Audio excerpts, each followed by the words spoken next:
Lobbies and gentlegrams, before Kanye was a Klansman and Pusha was a solo assassin with traction, his brother had disbanded the band, leaving Pusha abandoned. No home to host his heat, breaking boundaries as a solo star he now had to defeat. So he called on the king of beats, not Kanye East, but Mr. West. And this was when Kanye was at his best. On the brinks of beautiful twisted fantasies, Kanye laid the groundwork for envisioned realities, of good music becoming the best label of the blog era, a collective we're now watching crumble like stale bread at Panera. Ye triggered the fall, but the Clipse had made it known, so let's unpack how Pusha T has made us all watch the burial of the throne. But first, give a dog a bone and smash the like and subscribe button like cream to a cone. Now, Lobbies and gentlegrams, let's take it way back to 2009 when both Kanye West and Pusha T faced massive shockwaves that altered their careers forever. Pusha T was gearing up to drop his final album with his brother No Malice as the Clipse, the album called Till the Casket Drops. Once the Casket Drops album dropped, the group quietly disbanded, marking the beginning of Pusha T's path towards a solo career. Behind the scenes, the duo was under intense pressure. They were in the center of a federal investigation that led to the arrest of several members of their inner circle and landed their manager, Anthony Gonzalez, in jail facing 32 years on drug charges. The pressure was enormous, and No Malice, who was increasingly disturbed by the lifestyle surrounding them, experienced a deep spiritual awakening. He reflected on this traumatic time period, saying, "They were picking up all of our friends at different times. I had a friend, he had just had a baby, he's wheelchairing his wife who's holding the baby while coming out of the hospital, and bam, they got him. I have another friend, he's driving on the interstate with his girl and his daughter in the car, and the police come crash their car into his. They were just picking up everybody. They were kicking in doors and making mamas and wives get on the floor. When I was on the plane and I didn't see my brother Pusha T get on the flight, I knew what was up. I'm sitting on the plane. At the very last minute, he comes stumbling through the door. I stood up. I told him, yo, I ain't doing this anymore." And just like that, Malice made the decision to step away from the group, telling his brother Pusha T directly, "You should probably pursue a solo career." Pusha would later admit that the final Clipse album reflected the tension. He said, "I hate that album. My brother is telling you that he's leaving. You hear it the whole way through that album." While the world was unaware of the split, Pusha was left to process the loss of his creative partner and longtime collaborator. Though it was painful, he respected his brother's convictions. He said, "I used to be so upset, but then I realized we're just not in the same place anymore."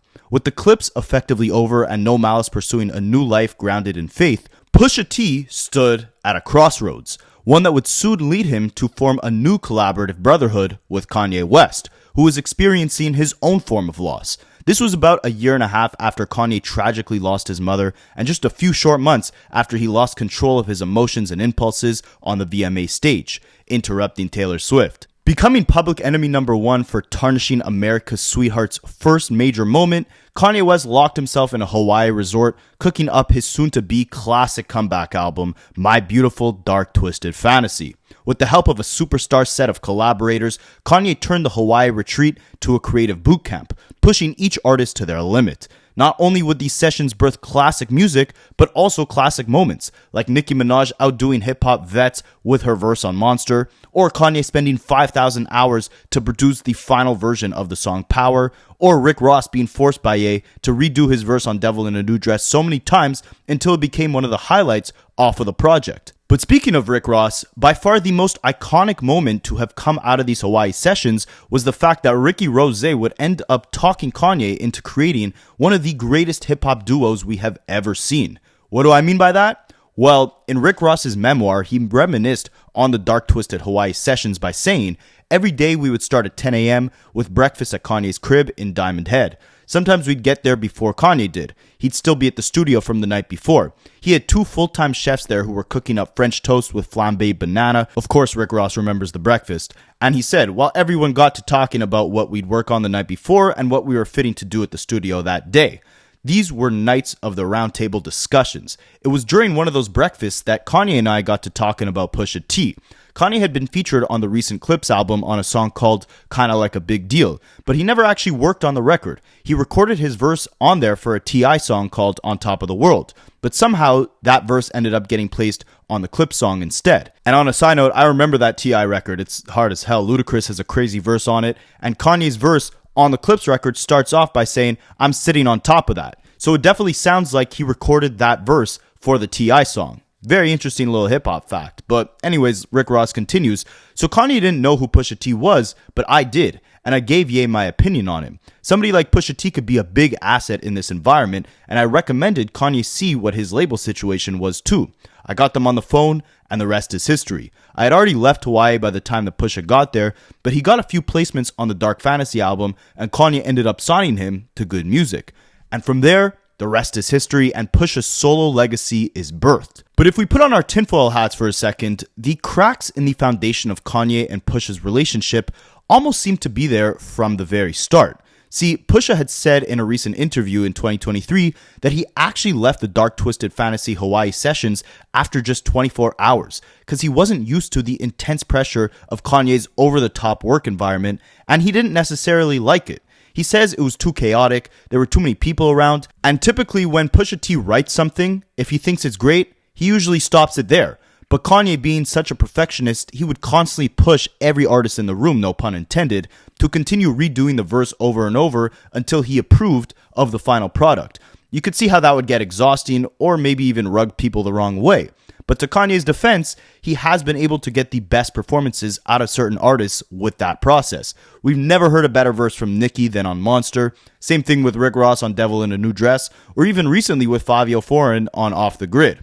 And of course, even though this might have been a shock for Pusha T at first, he pushed through the pressure. No pun intended again. You guys going out to Hawaii, you deciding abruptly to go home after like 24 hours. What compelled you to go home? I just was not used to his working process. I didn't necessarily like it. Too chaotic, too many people around. I write and I think something is great. And when I think it's great, that's what it is. That's what I felt. He's very perfectionist, no, this one can be better. It can be better. And I mean, you'll be working on something for so long. Before we get any further, we got to understand what good music is and what they meant to hip hop. Because I think I'm going to title this video something like How Pusha T Destroyed Good Music. And I don't necessarily mean that in a bad way at all. I mean, Pusha T was so vital to the DNA of good music, you'll see by the end of this video that he really was the heart and soul of the label. And for that reason, he was the only one that could have pulled the plug on the whole operation. You could kind of think of good music like an old guy who became really unhealthy. Kanye was the one feeding him junk food and cigarettes, but Pusha T had a special connection to the dude, and he was given the final say on when the plug was pulled. Ye laid the foundation in the early days of the label and elevated each of his artists through his creative vision, but he was also responsible for the destruction and demise of the label. He burnt every bridge with every artist who ever walked through the door of good music. And throughout this whole timeline, it was only Pusha T that consistently remained loyal to the record label. I mean, even Kanye jumped ship on his own label before Pusha did. So it was only right that Pusha was the only one who could tear down the whole building. Kanye founded the label on March 16th, 2004. Initially, it was an independent imprint under Sony. GOOD was an acronym which stood for Getting Out Our Dreams, and the label was initially created to showcase both Kanye's own work and the work of up-and-coming talent from Yeezy's hometown of Chicago. Kanye described the label as an extension of his artistic vision, bringing in collaborators that he respected.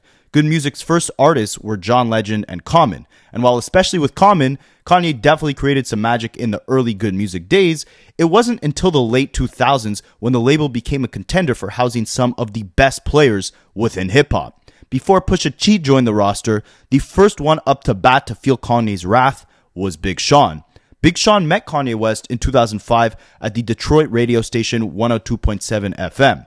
Big Sean still being in high school at the time, he would do a weekly cypher at the radio station every Friday night and became connected with some of the people who worked in the building. During one of those Friday night cyphers, Big Sean caught wind that Kanye would be premiering his new album at the time, Late Registration, on that same radio station the next Saturday morning. So Big Sean rushed over, persuaded a staff member to let him in the building, and persuaded Kanye West to let Sean rap for him. At first, Kanye wasn't really paying attention, letting a young high schooler rap for him as he walked out of the radio station building, but Big Sean didn't stop rapping for the whole walk out, rapping for 10 minutes straight, and eventually leaving Kanye impressed enough to take a young Big Sean's demo CD.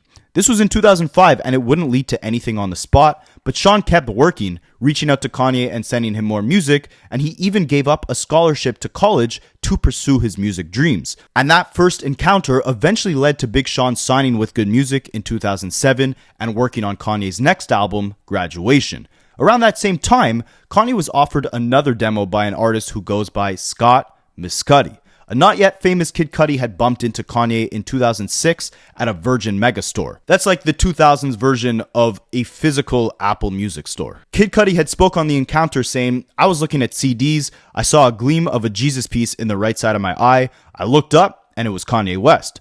Kid Cudi introduced himself, offered Kanye some of his music, Kanye politely declined, and Cudi tells him that they'll be working together soon. About a year and some change later in 2008, Cudi would bump into Kanye again while he was working at a New York vape store, and Kanye came in to buy some clothes. Cudi helped Kanye pick out some clothing, and that's where the two had their first of many awkward encounters. Cudi recalls the second meetup saying, "I forgot to take a sensor off one of the jackets that Kanye bought, and I had to run out of the store to catch him before he left." Pretty funny image, some nobody chasing after Kanye West all around Soho. And a couple months later, Kid Cudi would catch the attention of Kanye's A&R, Plain Pat, at a Def Jam meeting, and unlike Kanye, Pat didn't reject a copy of Cudi's demo. Being impressed with Cudi's early music, Plain Pat reintroduced Kid Cudi to Kanye, leading to Cudi signing to Good Music later that year. Initially, Cudi was invited to Kanye's studio to record hooks for Jay-Z's Blueprint 3 album. But having such an impressive knack for moody, intergalactic fusions of hip-hop and melody, Kid Cudi ended up playing a pivotal, integral role in the creation of Kanye's auto-tune-infused pop art project, 808s and Heartbreak. And just like that, Kanye may have been entering the 2010 decade as Public Enemy #1, but he also had the #1 talent roster in hip-hop right in the palm of his hand. In anticipation for the release of My Beautiful Dark Twisted Fantasy, Kanye started a series called Good Friday, where every Friday he released a song onto his blog that didn't make the final album.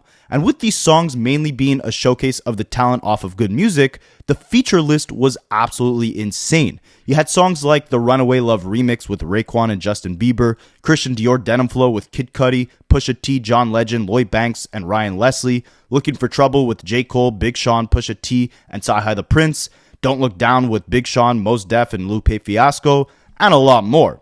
And it wasn't just Kanye at the forefront of hip-hop in the early 2010s. He brought his Good Music co-stars along for the ride. Big Sean released a top 10 project with his debut album Finally Famous in 2011. Kid Cudi released 2 #1 albums with Man on the Moon 1 and 2 in 2009 and 2010.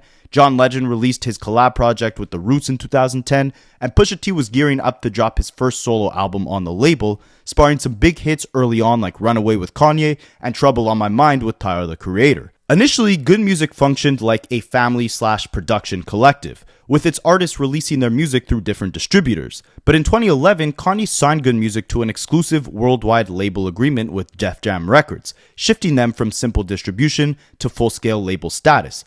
Def Jam handled Good Music releases for its core artists like Big Sean, Pusha T, and Kanye himself. But certain artists still came into the mix with their own major label deals and used Good Music as a joint distributor like Kid Cudi or John Legend. Some artists joined the roster simply as brief associates like 2 Chainz, Mos Def, Mr. Hudson, or even Chance the Rapper briefly. And then you had artists like Travis Scott who inked a publishing deal with Kanye's Good Music under its production wing, Very Good Beats, basically becoming an in-house producer for the label. The same thing with the N in Paris producer Hit Boy. I believe No Idea and Mike Dean were also in-house producers for the label. Regardless, as you can see, the roster kept growing to astronomical levels and became a powerhouse, literally the cream of the crop as far as hip-hop collectives in the 2010s. The catalog was elite, the roster was elite, Kanye was elite, and his sidekick Pusha T was even better. Good Music became the biggest rap label in the industry, putting out the biggest compilation project of the 2010s with Cruel Summer, spawning the hits like Mercy, Click, and New Godflow. Pusha T put out his criminally underrated debut solo album, My Name Is My Name. Big Sean was putting out platinum hits and projects one after another. Big Sean, off the strength and buzz of his verse on Mercy alone, was able to secure a deal with Def Jam and sell over 150,000 copies in the first week with his debut album based on a true story. Travis Scott became a superstar under Kanye's wing. John Legend put out one of the biggest songs of the 2010s, and maybe even the biggest wedding song of all time with All of Me. And this was all under Good Music. But what do they say? what goes up must always come down. All good things, no pun intended, come to an end. Yeah, it was looking like this historic run was a little too good to be true, no pun intended again. But if Pusha T had it his way, good music would still be at the top of the game, unscathed and untouched. But it was when Pusha released his debut solo album on the label in 2013 that some chinks in the armor began to appear. The first one being Kid Cudi leaving the label in April of 2013. Just a few days before the release of his third album, Indicud, Kid Cudi went to promote the album on the Power 106 Los Angeles radio station and revealed that he was no longer a part of Good Music. Cudi said, "Man, everything is cool. Everything is peace with everybody on the label. There's never been any issues. Kanye is my big brother. We were talking on the phone the other day, and these are things I've been wanting to talk to him about, me starting my own direction. He got it because he's been trying to start his new path and try new things as an artist, and he was just like, man, I feel you as an artist. It's cool, whatever." And it seems like things were peaceful to begin with, but they got a little rocky as Kanye released his next album, Yeezus, in the summer of 2013. There was a track on there called Guilt Trip, which featured Kid Cudi vocals, but a couple months later, Kid Cudi would tell Complex that he was actually surprised to hear himself on the record. He said, "The vocal that I did on that song was a couple years old. I forgot what session it was, but it was just a reference track. I discovered that I was on the song on Twitter. I'm like, what the F is everyone talking about?" So it seems like Kanye didn't even tell Kid Cudi he'd be on the album. Cudi continued, "Part of me was flattered, like it's kind of cool that he thought of me. Then I started thinking about it more. It was like, why not call me and have me come in there and give it to you? Why underuse me? Why put 4 bars of vocals to coax my fans into thinking that this is a legitimate Kid Cudi feature on this song when it isn't?" So that would be awkward encounter number 2 between Kanye and Cudi. But things would seem to patch up over the years as Kanye was gearing up to drop his next album, Life of Pablo. Once that album released, it seemed like the entire Good Music collective was back together and stronger than ever as Kanye premiered the album at the Yeezus Season 3 fashion show with Pusha T, Kid Cudi, Travis Scott, 2 Chainz, Big Sean, all the Good Music heavyweights in attendance celebrating Kanye's massive new project and clothing line. But you have to remember an interesting little tidbit. As you're seeing, all these artists who were once on Good Music now celebrating Kanye's Life of Pablo album, there were only actually 2 artists still signed to the label by this point in time, and that were Pusha T and Big Sean, the 2 arguably most loyal artists to Kanye throughout his entire career. But to the fans, did the loyalty necessarily matter? Not really, because the biggest, most iconic hit off that project, Father Stretch My Hands, featured Kid Cudi and saw Kanye and Cudi reunite for the first time in many years. That's what the fans were focusing on, and that's what we wanted to see more of. But by the end of 2016, it seemed like that wouldn't be the case. In September of that year, Cudi went on Twitter to call out a number of different rappers, Kanye included, for being fake and corny. He deleted these tweets, but essentially they said, quote unquote, "My tweets apply to who they apply to. Kanye, Drake, whoever, these guys don't give a F about me, and they ain't effing with me. Guys keep you close when they know how powerful you are by yourself, when they see your greatness out of fear. I've been loyal to those who haven't been to me, and that ends now. Now I'm your threat. Anybody got an issue with my words, I'm glad. If you feel me, don't be scared to use your voice. I was scared to use my voice for so long out of blind loyalty." Now, while initially this tweet kind of seemed to stem out of nowhere, we'd soon find out that this problem was brewing thanks to one artist who would cause many problems between Kanye West and his Good Music artists in the future, which we will touch on, and that is none other than La Brianna Aubrey Graham, the Marilyn Monroe ho. See, a couple weeks after that tweet, Kanye West would be performing on his iconic St. Pablo tour, and he was known at the time to abruptly stop these shows in order to give a very long-winded rant. And on a side note, it's absolutely insane that this was the last tour Kanye West ever did in his entire career. This was almost 10 years ago at this point. So Kanye would stop the music abruptly to say, "Kid Cudi, don't ever speak on Ye's name. I birthed you. We're all dealing with that emo stuff all the time. Don't ever mention me. Don't try to say who I could do songs with. You're mad because I do songs with Drake? Can't nobody tell Ye who to do songs with. Do you know how many people wish they could have been signed to Good Music? Get their life changed, have an opportunity? Never forget that. I'm so hurt. I feel so disrespected. Kid Cudi, we are 2 black men in a racist world. Don't ever mention my name in a bad manner. None of y'all." Stop it. Kid Cudi, don't ever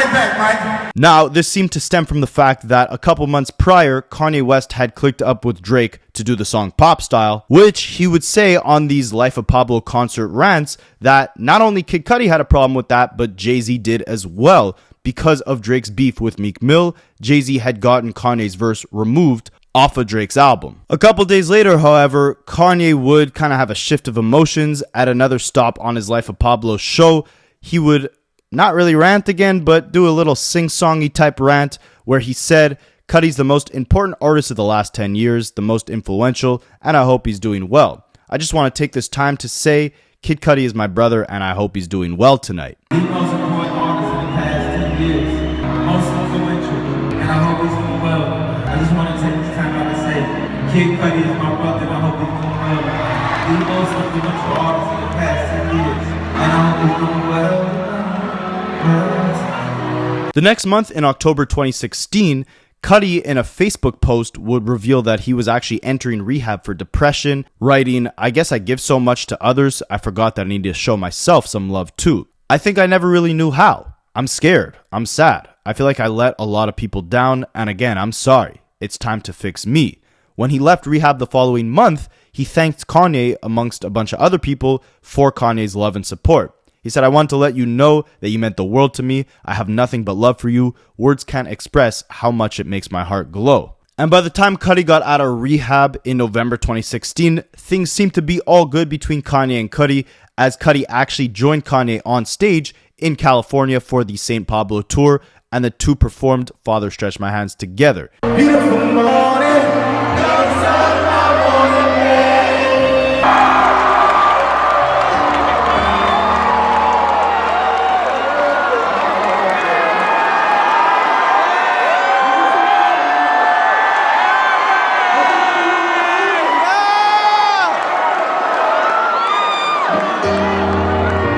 This was actually one of only 3 songs that Kanye played before leaving the concert abruptly, and he later canceled the entire rest of the tour after being hospitalized for his own mental health issues. This was the last concert Kanye ever did on the last tour that he ever did. So at least he got to end it with one of the most legendary members of the Good Music roster. And things would seem to be cool between Kanye and Cudi for years to come, but remember Drake being in this picture, right? Because he manages to be, again, an integral part of the demise between many of the relationships between Kanye and the Good Music roster. Starting in 2017, when Kanye and Drake had announced that they were about to do a collaboration project together titled Wolves. This was supposed to come right off the heels of Drake's project More Life in that year, and right before we got the More Life project, we get the song Two Birds, One Stone, where Drake is taking shots at not just one member of Good Music, but 2 members. First, it was Pusha T, who, of course,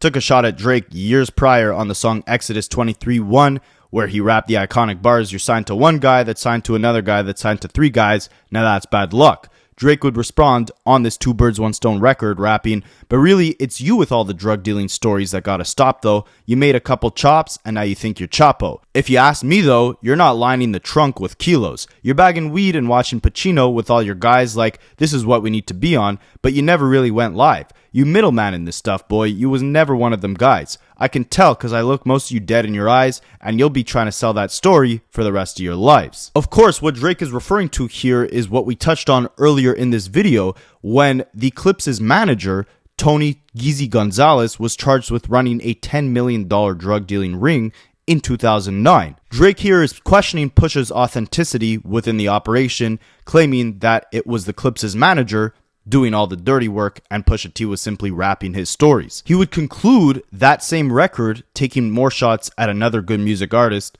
Kid Cudi, rapping, my numbers out of this world, no wonder they got me feeling so alienated. You were the man on the moon, now you just go through your phases. Life of the angry and famous. Of course, referencing the fact that about a year before this, Kid Cudi had checked himself into rehab due to depression. But Drake taking aim at Kanye's top guys didn't seem to stop Kanye from actually appearing on that project on the song Glow. Like Kanye told Cudi, right? No one could tell Kanye who to collab with. And we gotta take a break from focusing on Cudi. He will be back in the picture shortly, but we gotta take a look at what was going on during, in my opinion, the final good moment of Good Music. This came in 2018 when Kanye would announce that he would be executive producing 5 good music projects that would all release in the month of June. You know what else was coming in the month of June 2018? Drake's album Scorpion. The first project we'd get from the 5-album good music run in 2018 was Pusha T's Daytona, which was produced solely by Kanye West. This was the third and, in my opinion, the best Pusha T album to come off of the good music roster. All beats handled by Kanye, Pusha T rapping at an elite level, and the outro track being a very direct response to none other than La Brianna. Pusha questioned Drake's pen rapping, it was written like Nas, but it came from Quentin. And how could you ever right your wrongs when you don't even write your songs? This would of course spark the massive beef between Pusha T and Drake, where Pusha T would expose that Drake was hiding a child from the world, information that Drake claims came from Kanye during a Wyoming studio session where Drake revealed to Kanye in confidence that he had discovered he now has a son, claiming Kanye would then go on to present that info to Pusha T, who would use it against him in a diss track. Pusha claiming the info came from Drake's right-hand producer 40, pillow talking with a woman. We're going to touch on key elements of that beef and how it enabled the deterioration of the foundation of good music. But first we have to talk about how much of a mess this entire 5-album rollout was for Kanye and the good music camp. So again, this album rollout featured 1 solo album from Pusha T, 1 solo Kanye project, a collab project with Kanye and Kid Cudi, Kid C Ghost, a Tiana Taylor project, and a Nas project, exclusively all produced by Kanye West. On paper, this sounds great, but you have to think at the time, Kanye was more focused on creating headlines in the media than actually creating strong music. He went on TMZ making insane comments like slavery was a choice, and this unstable headspace he was in led to the demise or downfall of the execution of these projects. As for Daytona, arguably the best album to come out of this 5-album run. Remember how way back in the early days of this video, Pusha T had detailed being exhausted by Kanye's eccentric recording process for My Beautiful Dark Twisted Fantasy? Well, by Daytona, not much had changed. See, Kanye had dramatically recut the entire album overnight, scrapping everything Pusha T had already been working on for months. Pusha said, I was like, all of the beats? What do you mean? Kanye was like, no, I'll just do them all myself. I'ma just do it all. I'd done this album like 3 times. Kanye picked all the beats, then he'd scrap them and say, I could do better. He did the same thing for his own solo album, Yay. Mike Dean had detailed how Kanye wiped everything and rebuilt the project in 2 weeks. He said, I came in one day and he'd erased the whole board and was just like, we're starting over. We did it in like 2 weeks. And it seemed like the bulk of the effort on Kanye's end was put into the first 3 projects of this run, the Kid Cudi collab, the Ye solo album, and the Pusha T album, because by the time we got to the Nas project and the Tiana Taylor project, they were unfinished messes. Nas's album was rushed during this chaotic period, and it earned a lot of criticism for feeling underdeveloped and way overshadowed. As for Tiana Taylor's project, KTSE, she revealed major issues at the release of it, saying, at first I didn't know it was going to be a 5-album thing. I'm not trying to be all up in the middle of that. The album the world got isn't actually the finished product. We set a date, then we had clearance issues. And while initially there was supposed to be an extended version of the project with finalized samples and production, that pretty much got scrapped, with Tiana saying, I guess we ain't getting one. A lot of clearance issues, stuff takes time. And it seemed like Kanye was not taking his time with anything to do with any of these projects. I mean, even the album cover of his Ye album was shot on his iPhone on the way to the listening party of the project. And while Kanye kind of rushed together whatever he could to make these projects actually happen in real time, Pusha T's approach is the exact opposite. He puts a lot of care and craft into every word that he spits. That's why on Daytona you get finished sentences, and on Kanye's album Ye, you got a bunch of mumbling gibberish on a lot of the songs. Pusha T was even supposed to call this album King Push, but 2 days before the project released, he changed the title to Daytona to match the overall theme of how rushed the project was. But Pusha, being the loyal guy that he is, he turned this negative of Kanye's frantic work process and the constant scrapping of songs into a positive. He tweeted out 2 days before the album saying, I changed the title from King Push to Daytona because I feel like it didn't represent the overall message of this body of work. Daytona represents the fact that I have the luxury of time. That luxury only comes when you have a skill set that you're confident in. I don't have something to say to you every day. Nevertheless, create a song about it. This music comes from a very real place every time. This album is for family, high taste level, luxury, drug rap fans. Literally, this is nothing more than the outcome of our musical therapy sessions. This is all happening in real time. You don't have my artwork because I don't have my album artwork. The final master was turned in 2 hours ago. No single. What are those? I'm not interested in any of that. Yay, we've really outdone ourselves. Thank you. But while Pusha was valuing the luxury of time, Kanye seemingly was sacrificing it. One of the critics of both albums noted that you got two albums that end up giving us a study in contrasts. Pusha's was thoughtful, Kanye's was laughable. And it seemed like at this point in time, Kanye looked at the remainder of his Good Music label entirely as laughable. Because in 2023, a 2018 video would leak of Kanye publicly disavowing the artists on Good Music and the company as a whole. He said, "It's gonna be a get me out of this mother effing Good Music stuff now. Ain't gonna be no, I'm still putting my name on this stuff. I need to get rid of Good Music because I'm great. And guess what good is? The enemy of great." Then he referenced all the projects that he worked on in this 5-album cycle, saying, "What the F I'm doing giving Gonna Love Me to effing Tiana Taylor? What the F I'm doing giving that Daytona album to Pusha? What am I doing, bruh? That stuff was 3 dark fantasies that I gave away. Cop shot the kid, Nas rapping all doff beat on that, don't even want to shoot the video, then shoots the video and don't even tell me." Nas had responded to this, pointing to the hectic recording period in those Wyoming sessions, saying that he wished him and Kanye had been given more time together in the studio, specifically stating, "I don't know what went wrong." As for Tiana Taylor, she said, "I love my album and never said that I didn't, and believe in my album with all of me. My complaints never came from a place of anger, but more so from a place of hurt that I felt like I owed the world more." And throughout this entire time period, the only one who did not complain and instead thanked Kanye was Pusha T. But was that loyalty reciprocated? Well, it didn't really seem like it. It starts off with Drake responding to the bars Pusha had for him on the Infrared track with his own song, Duppy Freestyle, where he's aiming at not just Pusha, but also Kanye, saying, "So if you rebuke me for getting some work on a couple of V's, what do you think of the guy that's making your beats? I've done things for him I thought he would never need. Father had to stretch his hands out and get it from me. I pop style for 30 hours, then let him repeat. Now you're popping up with the jokes. I'm dead, I'm asleep." Also taking aim at Pusha's positioning within the Good Music roster, saying, "Don't push me when I'm in album mode. You're not even top 5 as far as your label talent goes." At this point, it's important to point out that Pusha T was actually the president of Good Music, right? And at the moment, 2018, there wasn't too much talent left on the label to say that Pusha T wasn't even top 5 on it, right? You still had Kanye, Big Sean, Sci-Hi the Prince, Tiana Taylor, Designer. I mean, that was really about it, right? But Drake kept taking aim at Pusha, saying, "I really shouldn't have given you none of my time because you're older than the guy that you're running behind. Holler at me when you're multi-million. I told you keep playing with my name and I'm gonna let it ring on you like Virginia Williams." After this diss, Kanye remained silent. Pusha T, of course, clapped back with the story of Adin, professing his loyalty to Kanye, telling Drake, "How dare you put yay in my verses? I'm selfish. I want all of the curses." Drake would then proceed to drop Scorpion in June of 2018, taking a slew of subliminal shots at both Kanye and Pusha T, even though he publicly had backed out officially of this battle. And Kanye, instead of popping out to say, Drake continues to take shots at me, my loyalty is with Pusha T, he instead gets on a bunch of interviews to make sure the world knows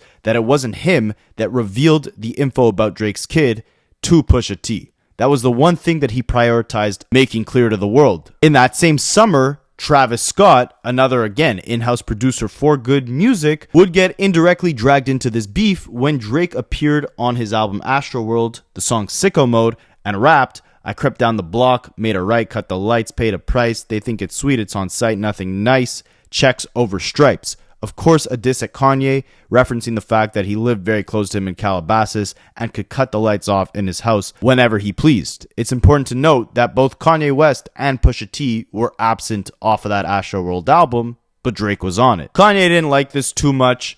exposing a bunch of leaked text messages showing that he was giving Travis crap for, being his brother-in-law, right? Because he was dating Kylie Jenner. Kanye was married to Kim Kardashian. They'd have family birthday parties, and Sicko Mode would be playing at these events while Kanye's looking at Travis, who was the host of these songs where Kanye is getting dissed on, right? So you can see how the whole collective is starting to get weird. And things get even weirder when Pusha T goes on the Joe Budden podcast that same year to expose the fact that when Drake is around these studio sessions for Kanye West, Pusha T is not allowed in the building. He has a certain week that he can go record with Kanye, and he is forced to leave when Drake is coming through. He emphasized that this whole weird back and forth thing where at one point they're taking shots at each other and then the next day they're all buddy-buddy, that does not involve Pusha T. Pusha T stands for something he rides on one side and remains loyal to it. And he establishes that whatever weird back and forth Kanye and Drake have going on, that's between them. Pusha T is solid on his own side. And up to this point, that side would still be with Kanye. No matter if Kanye was saying, why did I give Pusha T all these beats for Daytona? No matter if Kanye remained silent throughout the Drake and Pusha T beef, really choosing Drake's side more than Pusha's, as he did all these mental gymnastics in interviews to make sure the world knew he didn't reveal that information about the kid to Pusha T. Pusha T still remained around even when every good music soldier had fallen off. Not artistically, just off the label. The second most loyal soldier to leave the label was none other than Big Sean. Sean was never involved in any of the drama. He wasn't involved in the 5-album Good Music rollout in the summer of 2018. Him and Kanye didn't really seem to collaborate or be that close since Sean's 2015 album Dark Sky Paradise. But damn near the entire time that Sean was signed to Good Music, he kept putting out hit after hit, and all that money was going directly into Kanye's pocket. So you'd think that really above Pusha T, above Kid Cudi, above 2 Chainz, above whoever, out of all the good music artists, Kanye should be most thankful to Sean. From a financial perspective, Big Sean carried that Good Music label in its entirety, right? Like, let's be real here for a second. Pusha T made phenomenal music. I'm sure he did a lot of ghostwriting for Kanye. He elevated the overall sound of the collective. Same thing with Sci-Hi the Prince and Kid Cudi. But they weren't selling records like that. After Man on the Moon 1 and 2, Cudi wasn't selling records like that, and he left the label. Numbers don't lie, and from a numbers perspective, what's crazy to think about is the only 2 artists who were really putting up heavy numbers, bringing in heavy revenue for the Good Music roster were Big Sean and, believe it or not, John Legend with that one song, All of Me. Because that just kept playing everywhere and anywhere. Literally, in its year of release, 2014, the song sold over 12 million copies worldwide. That's a lot of money for Kanye to go buy Mustache Man chains and KKK fits with. But consider that fact when we approach this Drink Champs interview that Kanye did in 2021. Remember, it was Big Sean and John Legend who were the best-selling artists off of Good Music, at least for the latter half of the Good Music run, after Kid Cudi left in around 2013. And after putting out his 3rd #1 album with the label in 2020, Big Sean officially announced that he was no longer on the Good Music roster. First, on October 21st, 2021, Sean tweeted out, "I also really miss the brotherhood I used to have with Good Music. I don't know what happened. I guess those were the good old days. It's all love. But we used to really be clicked up."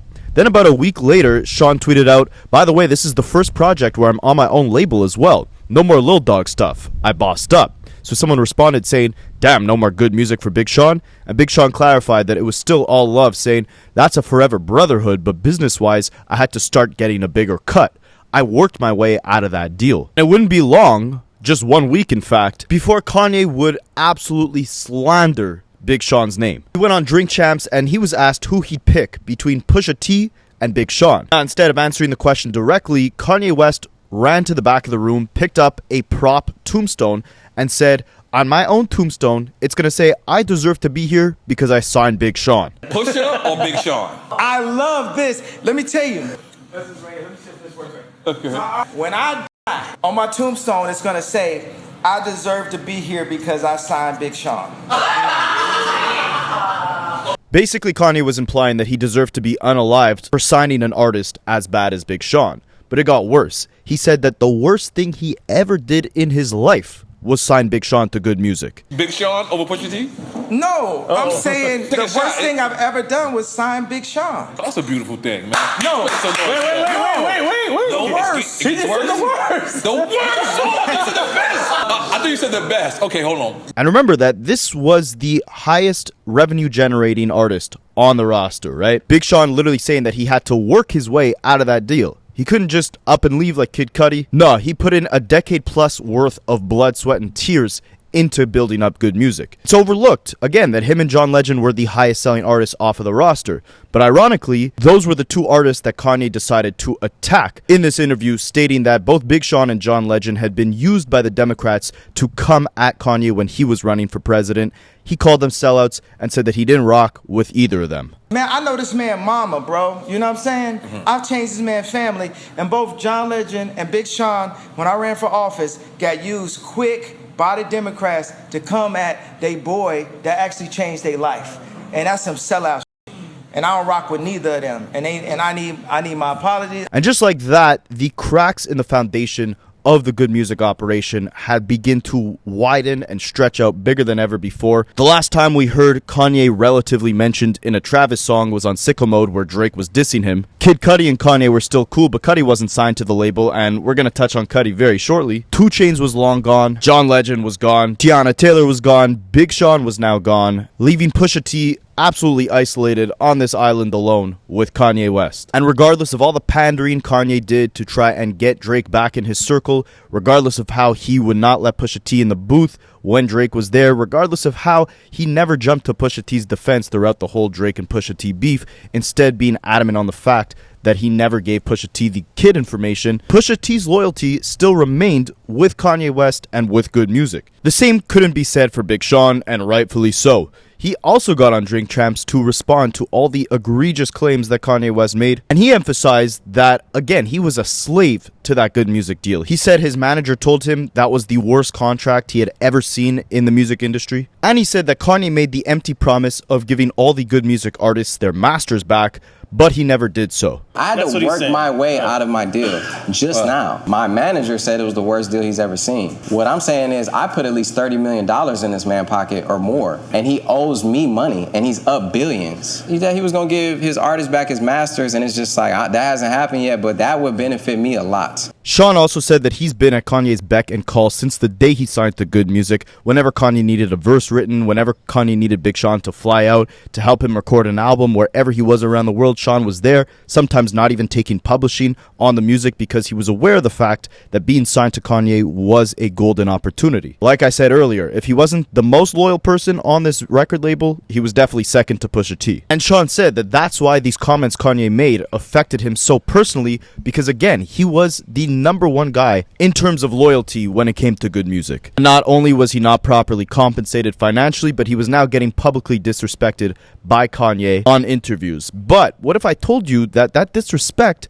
was long-standing and it was not just in public? Privately, there had been issues brewing since all the way back in 2015, and can you guess the artist that was at the center of this conflict? Just like Kid Cudi, just like Pusha T, just like Travis Scott, it was none other than Drake, who got the bad blood boiling between Big Sean and Kanye West. Big Sean recalls that all of these issues that they have stem back to the song Blessings from 2015. It all goes back to the song Blessings. Everything goes back to like something to do with Drake. I mean, not to be funny, but it's just like the obsession. So let's just be clear. Did you think that he didn't want you to have Drake on that record? Or did he want to be on that record? It was me and Drake. Kanye hears the song, and having this deranged, love-hate complex, this competitive rivalry, but also immense admiration that Kanye has for Drake, he hears this Blessings record with Big Sean. He hears how phenomenal it is, and he says, I gotta be on it. My album was immediately due that day. I had been playing on the music, played on the final album. He said he heard Blessings and said, I have to be on here. And I was like, bro, I already got you on 2 songs on my album. He hopped on 2 other songs already. So that would have been 3 songs he's on the album.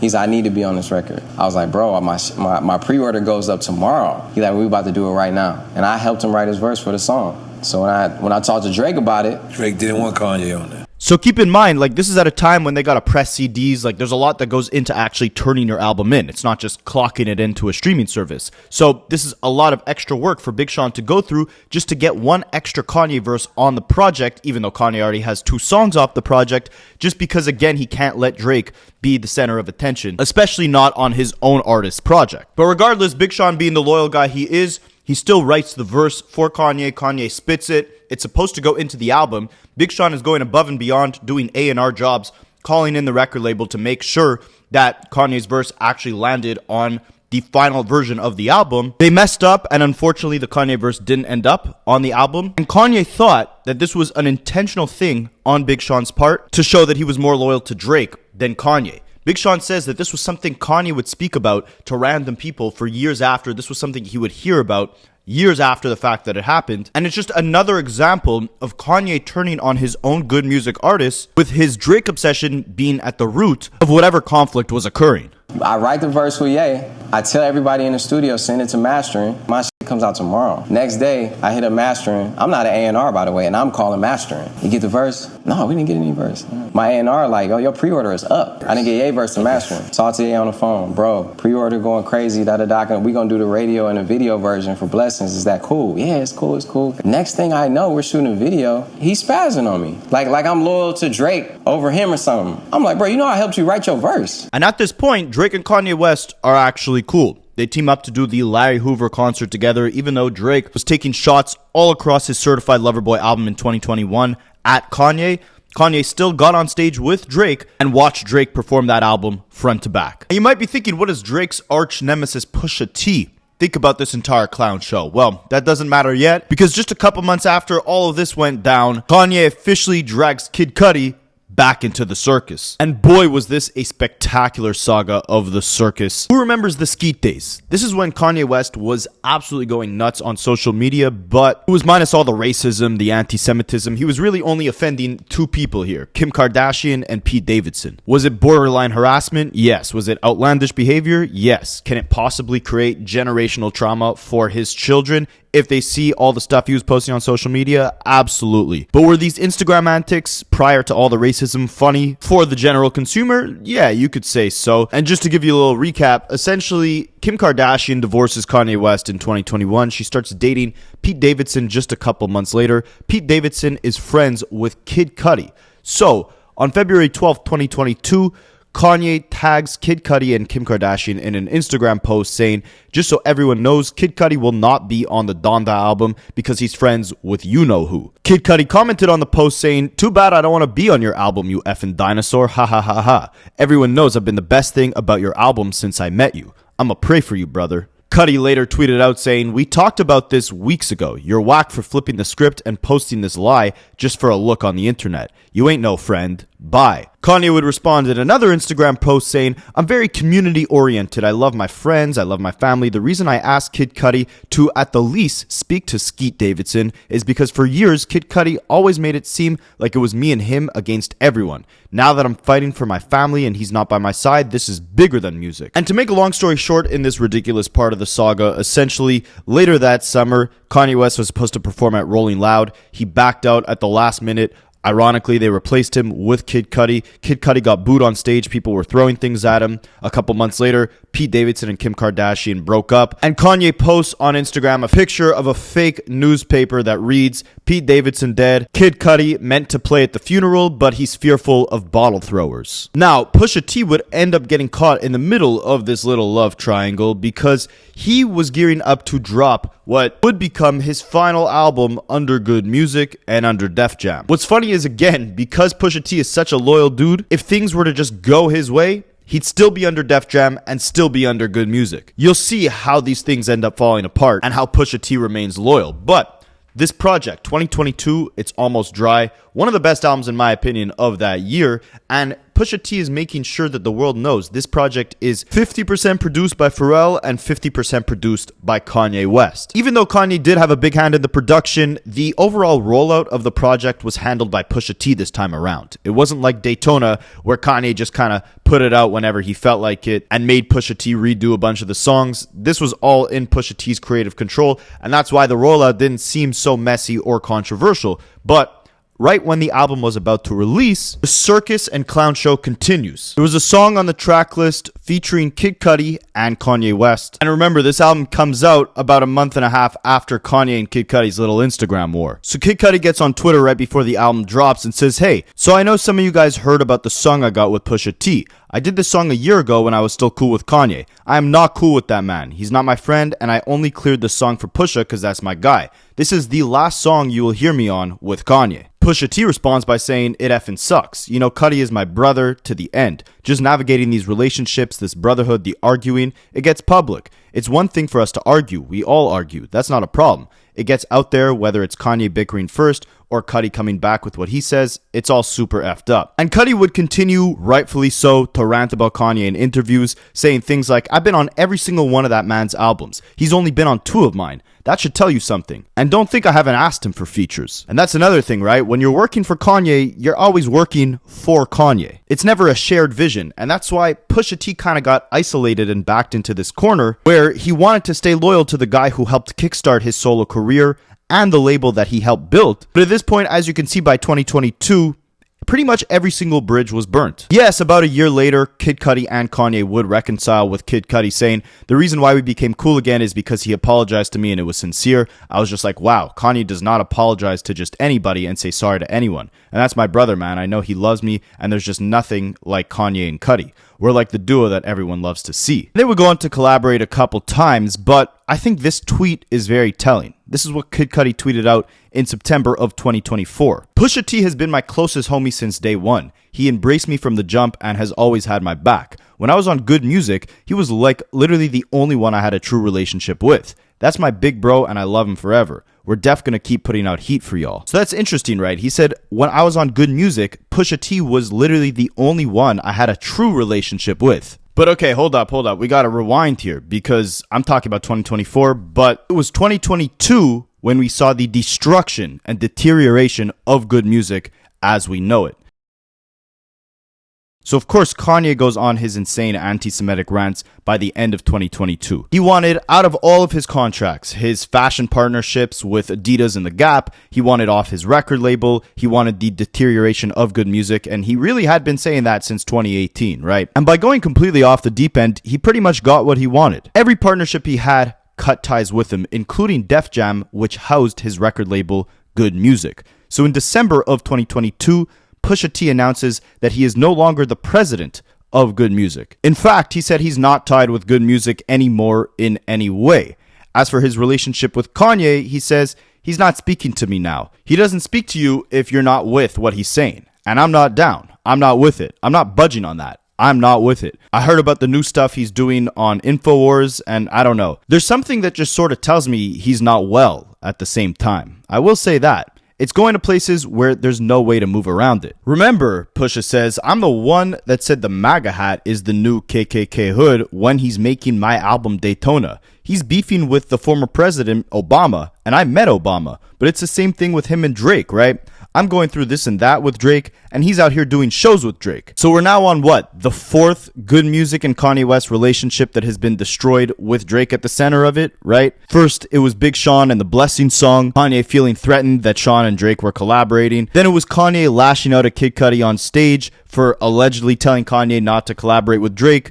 Then it was Travis Scott and Drake collaborating, where Drake was dissing Kanye on Travis's song, and Kanye having to hear these sneak disses aimed at him at his children's birthday parties. And now you have Pusha, who's emphasizing that he's been loyal to Kanye no matter what, even when he's kicked out of the studio because Drake is around.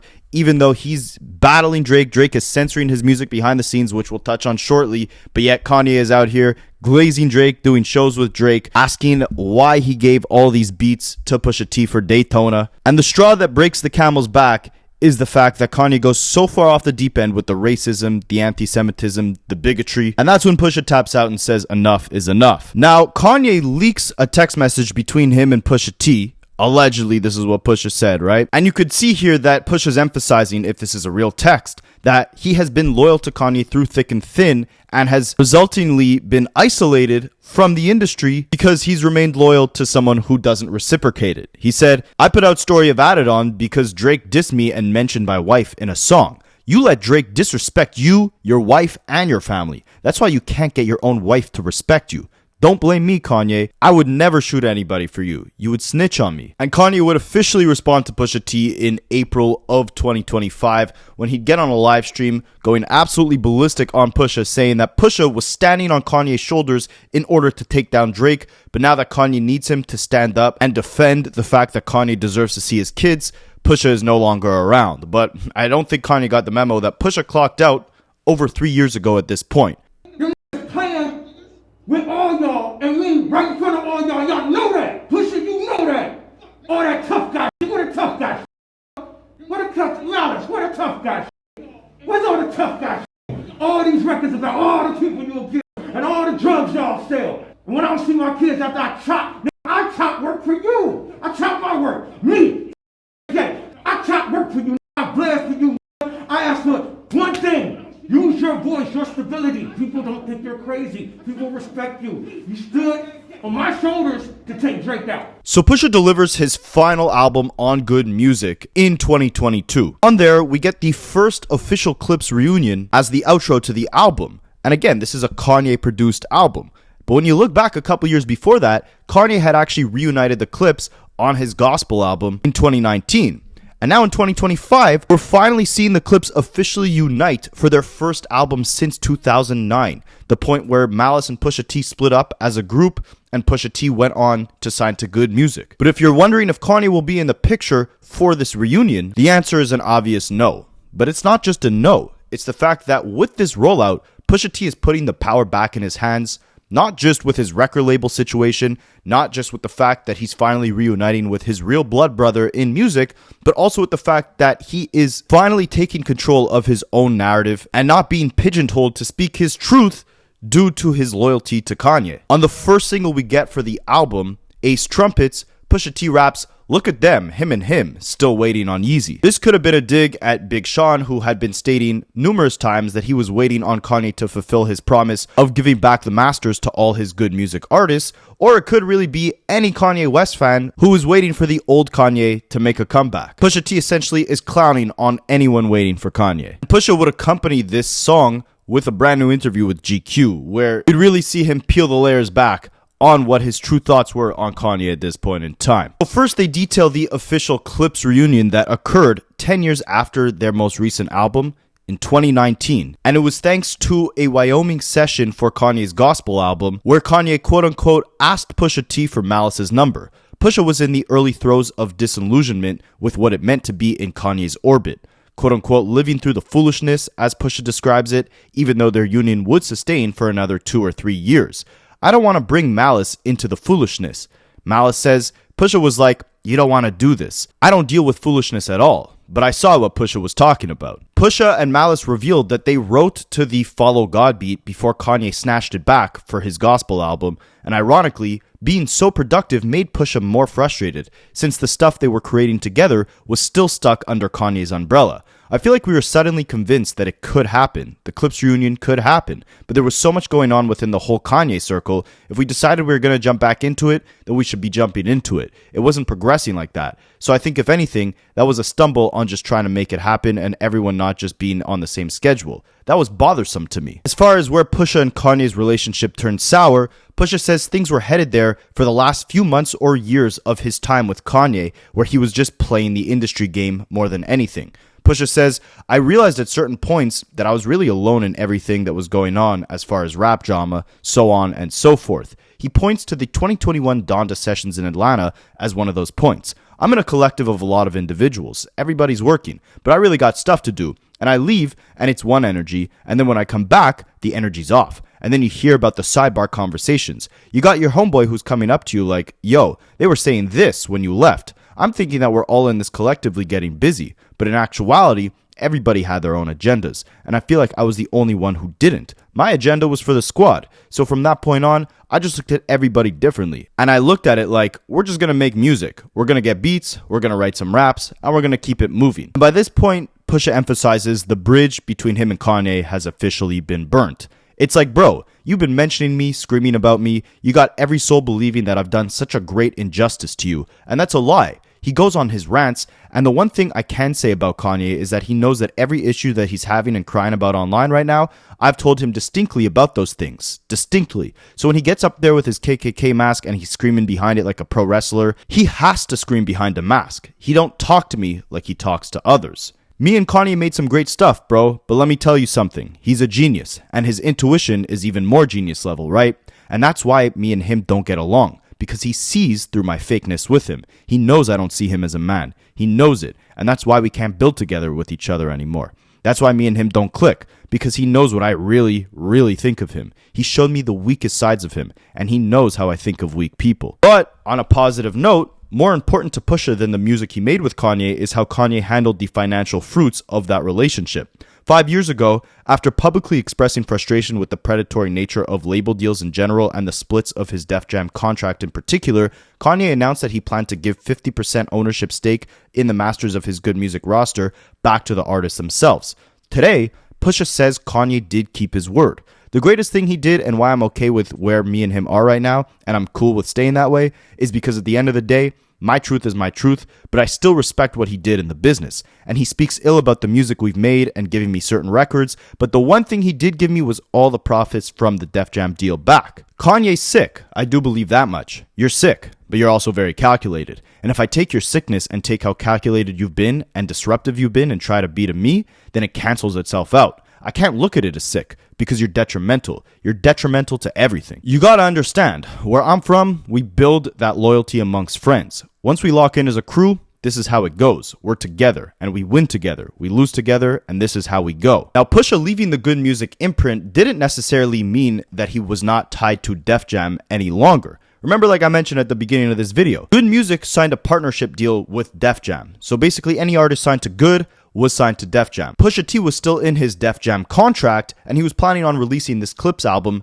through Def Jam. But Drake, playing these little industry games, had actually been the reason why Pusha T became a free agent. I have a whole video breaking this down. You guys could check it out on the channel, but essentially, on this new Clipse album, there features a verse from Kendrick Lamar, and UMG, who owns Def Jam, is now embroiled in a lawsuit with Drake, and they didn't want to put this Kendrick verse out because it created bad optics if two of Drake's biggest ops, Kendrick and Pusha, were on a song together right as Drake is about to sue UMG. But Pusha said, I'm not releasing this project, censoring this verse that I have. And with that stance, with that loyalty to the people who are loyal to him, Pusha T was able to buy himself out of his contract, become a free agent, and put his music out with an independent distribution deal through a label that would respect his artistry at a much higher level, and that being Jay-Z's Roc Nation. But that didn't come at a small cost. He had to pay over 7 figures to buy himself out of his Def Jam contract, and he's still gonna give the profits of this Clipse album, or part of the profits,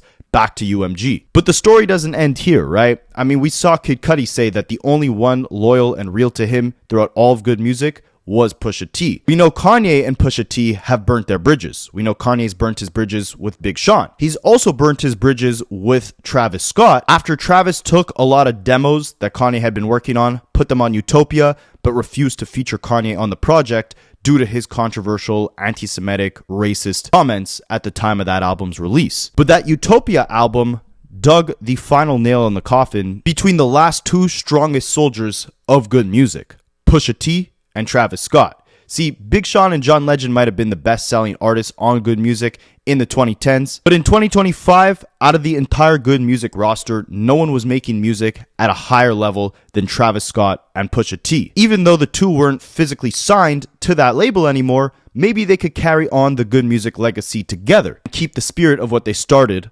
alive. But unfortunately, that won't be the case, and it all stems back to that Utopia album. And again, one artist in particular at the center of this conflict. Can you guess who it is? Well, the Clipse released the second single to their upcoming album, So Be It, and on the final verse of that song, Pusha raps, "You cried in front of me, you died in front of me. Calabasas took your B and your pride in front of me. Her Utopia had moved right up the street, and her lip gloss was popping. She ain't need you to eat. The net gon' call it the way they see it, but I got the video, I can share and AE it. They wouldn't believe it, but I can't unsee it. Lucky I ain't TMZ it. So be it, so be it." Initially, people thought that this was a diss at Kanye West, because of course, Kim Kardashian living with Kanye in Calabasas, and Kanye kind of losing his pride throughout that relationship in that region, these lyrics align with Kanye's situation. But unlike Kendrick, who kind of just sits back and lets the music do the talking, Pusha doesn't shy away from letting you know exactly how he's feeling. And stick with me now, because this is about to be a bit of a rabbit hole, and we're going to dive into some info that has really been in plain sight this entire time, but no one has realized it. So I'm going to bring this to you guys exclusively here. But first, let's understand Pusha T's thoughts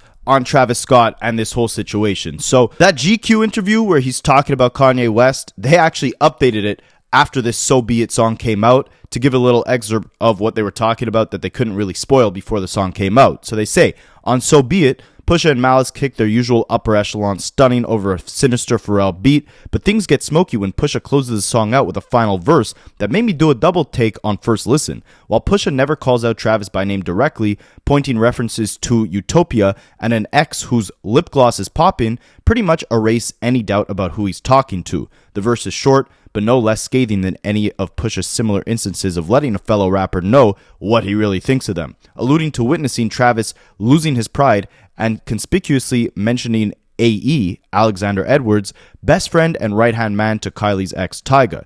Now that the song is out for the masses to hear, I can share the portion of my conversation with Pusha in which he shed light on the issue with Travis and gave context as to why he felt compelled to write those bars. When I asked Pusha why he went in like that, he cited Travis's 2023 song Meltdown, which had come up earlier in our discussion of recent shots and taunts that Drake has been throwing. The song's title comes from Drake declaring, in a guest verse, that he'd quote-unquote melt down the chains that I bought from your boss, give a F about all that heritage stuff. A reference to the Neptune's jewelry that Drake bought through Pharrell's Jupiter auction site. Travis is Switzerland on that song, but the fact that Utopia features production and vocals from Pharrell elsewhere on the album, and that Travis made a show of teasing the album by filming himself playing it for Pharrell, that didn't sit right with Pusha, who reveals he was also there that day. The true context of what that is that we were in Paris, literally working, and he was calling to play Pharrell his new album. Travis came to Pharrell's studio at Louis Vuitton headquarters, where the Clipse were recording their album, and he interrupted a session. He sees me and Malice there, and he's like, oh man, everybody's here. He's smiling, laughing, jumping around, doing his effing monkey dance. Yes, these are Pusha T's words, not mine. He calls Travis's dance a monkey dance. We weren't into the music, but he wanted to play it. He wanted to film us and Pharrell listening to it, and then a week later, you hear Meltdown, which he didn't play. He played the song, but not Drake's verse. Because yeah, of course, Drake on that song is talking about melting down Pharrell's jewelry that he bought at an auction, and also threatening to potentially escalate things if he was in Paris, where Pharrell was doing a fashion show, rapping, "You're lucky that Vogue was suing, because I would have been with the Wassas in Paris." Pusha was quick to add that he doesn't hold Travis to any standard, because he sees it as Travis has a pattern of remaining conveniently neutral when it suits him. He's done this a lot. Travis has no picks. He'll do this with anybody. He did it with Sicko Mode, on which Drake seems to diss Kanye despite Travis's close ties to Kanye. Pusha then references last spring when Travis joined Future and Metro Boomin on stage and excitedly asked them to tease Like That, the song where Kendrick Lamar ignited the beef with Drake. He was on Rolling Loud stage like, play that, play that. He don't have no picks, no loyalty to nobody. He'll jump around whatever he feels is hot or cling onto whatever he feels is hot. But you can play those games with those people. We're not in your mix. Keep your mix over there. I personally have been removed from that crew and those people for a minute, Pusha says in relation to Kanye and good music. So that's where my issue comes in. Like, dog, don't even come over here with that. Because at the end of the day, I don't play how y'all play. To me, that was really just like Travis, he's a WHORE.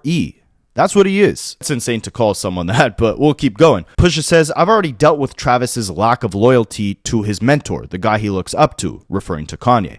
I've been dealing with the corny stuff that goes along with them. So it's like, I'm in a whole other place. Don't bring that over to my house. I just wanted you to have that true context, man. And honestly, Frazier, you gotta realize, I've been really in Paris. I've been making my joints. I've really been doing my stuff. When these people mention me, they're really going out of their way. What have I done besides wear clothes, bro, in the past couple years? It's like these people are going out of their way. Somebody brought Meltdown to my house, to Pharrell's house, actually. I mean, I don't give a F. Pharrell don't give a damn. But it's like, it's the principle. It's the principle of what I'm saying. That filthy quality that they have about themselves, that lack of loyalty. Travis really has that. He's proven. I just named 3 people that he does that type of behavior with.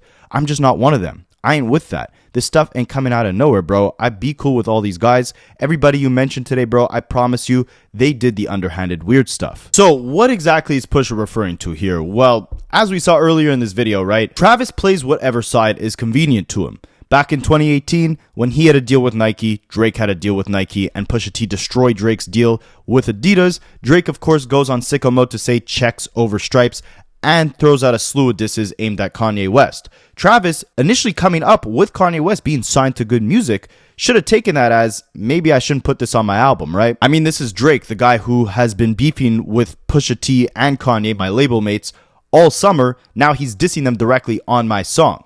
But nah, I mean, look at the reaction when Travis first heard Drake's verse, right? Specifically that checks over stripes line. Who checks over stripes?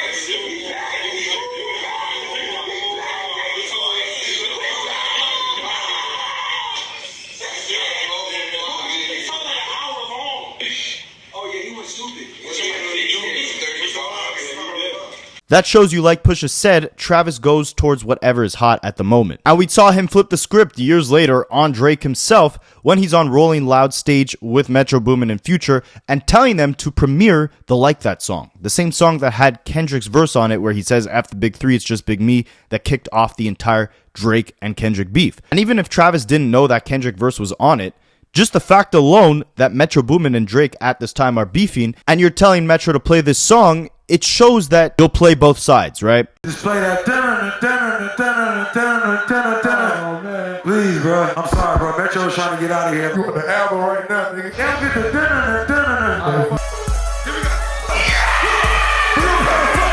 And Pusha says he and Pharrell were directly impacted by Travis's lack of loyalty as well. Because in 2023, when he's gearing up to drop Utopia, Pharrell is actually on the album, and Travis goes out to Paris to play Pharrell the album, and specifically plays that Meltdown song without the Drake verse. You could see Travis here previewing the album for Pharrell. This is where Pusha T says that Travis was doing his monkey dance. But what Pusha T doesn't like is the fact that Travis is here invading this space that he's not invited to, interrupting a studio session to play this album, and then a week later the album comes out and Pharrell and Pusha T are getting dissed on it. The same people Travis was previewing the album to, Pharrell even actually being on the album, he's now also getting dissed on it by Drake. Travis didn't care when Drake was dissing his mentor Kanye West on his own song. He didn't care that Drake was getting dissed by Kendrick on Like That. He was still on stage egging them on to play it. And he didn't care that Drake was dissing Pharrell. He still went out to Paris to use Pharrell's beats, to use his vocals, play him the album, but let Drake diss him on the same project. He's shameless. It all came from actually being in Paris. Came carrying the Utopia briefcase. Right. Yep. Doing his whole spiel. He interrupts the session. The next day, the Meltdown verse comes on. I melt down the chains that I bought from your boss. You're talking about melting Pharrell's jewelry. Yeah, and all of that. Yeah. That was a corny, like, you shouldn't have been here anyway. Him specifically, too. Now, Pusha does emphasize that he doesn't care so much because Travis is harmless, right? What's he going to do? Diss him back? But at the end of the day, he wanted to speak his truth. And at this point, he's no longer tied to the bounds of a Good Music, of a Kanye West. He's no longer here to keep that loyalty there to maintain the foundation of this organization. So at this point, he's not holding anything back. I don't take it as personal as I should. It's Travis. He's harmless. I'm not into his whole makeup. To come back in our fold and then, do all that he did was like, man, that was corny. He's shameless. You've seen him do it to everybody. I've definitely had to put my hand on your shoulder before. You died in front of me. You cried in front of me. Calabasas took your and your pride in front of me. I had to help you. People take that type of for granted. I don't take that for granted. So be it. Now, what might he specifically be referring to here and not holding back on this record? Well, let's break down these bars. So, Pusha says, and again, he confirms he's talking directly to Travis here, you cried in front of me. You died in front of me. Calabasas took your girl and your pride in front of me. See, Kylie Jenner and all the Kardashians really are notorious for having compounds in Calabasas. Of course, Travis and Kylie Jenner were together for some years and have a child together, and they broke up in October of 2019. Now, according to Pusha, it wasn't actually Travis who pulled the plug on their relationship. He's saying that Travis cried and died in front of him, and that Calabasas took his girl. He continues rapping, her Utopia had moved right up the street, and her lip gloss was popping, she ain't need you to eat. Of course, Kylie Jenner has a lipstick brand that has made her a billionaire. So Pusha's implying here that Kylie didn't need Travis Scott to be financially free, right? She has her own money. Pusha's claiming that Calabasas took her from Travis and that her Utopia had moved up the street. Of course, Utopia is the name of the album that sparked these issues between Travis and Pusha, but Pusha's implying that her Utopia, her muse, her, man of her dreams, had moved right up the street from her. Before dating Travis Scott, Kylie Jenner was infamously linked to Tyga for several years. Tyga has several homes in the California area, a $12 million mansion in Bel Air, a $3.9 million retreat in Indio, and a $6.5 million Calabasas mansion. Her Utopia had moved right up the street. Right after Travis Scott and Kylie Jenner broke up, Kylie Jenner was immediately linked back with Tyga. And no one has realized this. Travis and Kylie called it quits in 2019. In August of 2019, Kylie Jenner and Tyga crossed paths in Las Vegas, partying in a karaoke room. And in October of 2019, just a few days after Kylie had split from Travis Scott, a tabloid had claimed that Kylie and Tyga had spent time together early that morning. Now, Kylie did shut down these rumors, tweeting out, "The internet makes everything 10 times more dramatic than what it really is. There was no 2 a.m. date with Tyga. You see me drop 2 of my friends off at a studio that he happened to be at." And another source reiterated that there's a lot of history and that they both care for each other deeply. She has a soft spot for him and vice versa. Other sources reported on the story saying, all of this sounds like a lot of a coincidence with the timing and everything, but as an insider points out, Hollywood is a small town and Kylie's inner circle is small and her girlfriends know a lot of Tyga's friends as well. Kylie and her sister had a girls' night out at this club, and her ex-boyfriend Tyga was also at the venue with his friend Alexander Edwards, who at the time was dating Amber Rhodes. Now remember the name Alexander Edwards because that plays an important role in the next bars that Pusha T raps here. He says, "The internet's gonna call it the way they see it, but I got the video. I can share and AE it." AE are the initials of Alexander Edwards, Tyga's good friend who was spotted at the club with him the same night that he was there with Kylie Jenner, about a day after she announced that she broke up with Travis Scott. AE is also currently dating the singer Cher. So Pusha T here says, "I got the video, I can share and AE it." AE is also a television network that hosts documentaries. So a very clever play on words here to emphasize the fact that A, Calabasas took Travis's girl, her Utopia moved right up the street. Tyga does have a home in Calabasas. Tyga was at one point Kylie Jenner's Utopia. Pusha says Travis died in front of him, cried in front of him, and he has the video he can share and AE it. AE being the name of Tyga's good friend who was at the club with him when Kylie Jenner was there just days after her and Travis Scott broke up. Is this his way of implying that Travis had broken down to Pusha T? Pusha T being loyal and there for him and feeling backstabbed by the whole meltdown situation.